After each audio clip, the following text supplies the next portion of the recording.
It may seem strange to see a tribute to a USDA secretary in Costa Rica, but Henry Wallace laid the cornerstone of what would become the Tropical Agricultural Research and Higher Education Center, or CATIE as it's known by its Spanish acronym. CATIE is the oldest university and research center in Latin America, working on sustainable development for agriculture and conservation of natural resources.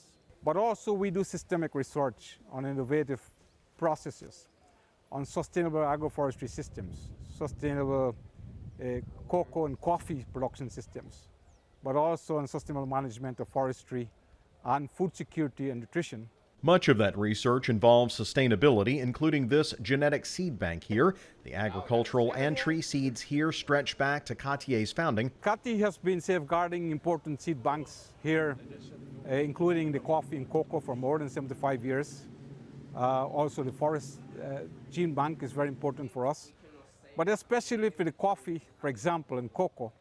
In the context of climate change, we are noticing that we need to look for new varieties of coffee that will adapt to increasing temperatures, changing environment, changing environmental conditions. Wallace is not the only connection to America. The LSU Ag leadership class touring the facility met a friendly face in Dr. Felipe Piguaro, an economics professor here at CATIE who got his PhD at LSU. He says while the research here is cutting edge, what drives him is the outreach to the farmers in his area. Most of the project we work, we do research, we do development work, but we are helping people, right?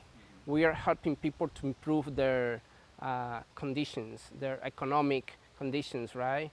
So we have that research component on how we can do better, how we can intervene those farms better in a way farmers can send their kids to school, right? Can improve their quality of life. This is where the chocolate that you eat comes from. It's the cacao fruit, and it grows right off the trees here. Here at CATIE, they're doing genetics research to help these fruit trees continue to provide us with our sweet treats in the future. And coffee are responding and producing new varieties or clones that the industry is demanding. For example, Starbucks, Nestle, Mars, Lindt, all these big industries, but also the small cooperatives that are engaged in the production of chocolate and coffee.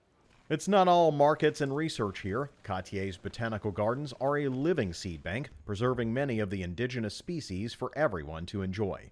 This tree in particular was sacred to the Mayan people, who used it in fertility and funeral rites. Certainly, the beauty here can be appreciated by everyone, and that's why CATIE is seeking to save it for future generations. We've been training people and also providing them with the tools to make decisions of reducing the impacts of invasive species, but also in selecting exotic species that will not become invasive species in time.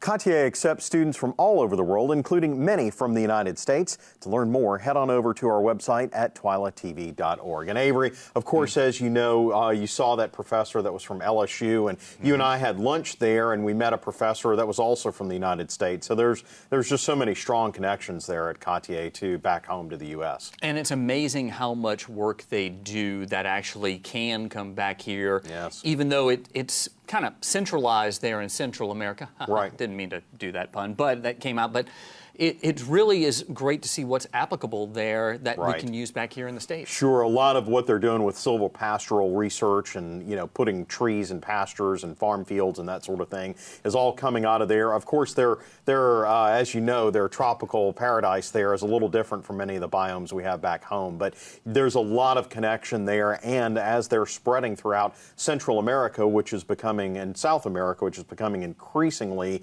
an increasing source of feeding the world, that research is becoming more vital. Well, for a moment, I didn't think we were going to get Neil out of the Botanic Garden there, because that was beautiful. My God, that was gorgeous. You know, the funniest thing was everybody loved those bamboo trees, and I'm like, you can see that anywhere. It's an invasive species. There were just so many more interesting species there that were there, and it was great to see those cocoa fruits and that sort of thing. Well, thank you for bringing us that story, Neil Melancon. Still to come on TWILA, how much are crawfish where you live? We'll have the prices, but first, life lessons through livestock. Stay with us.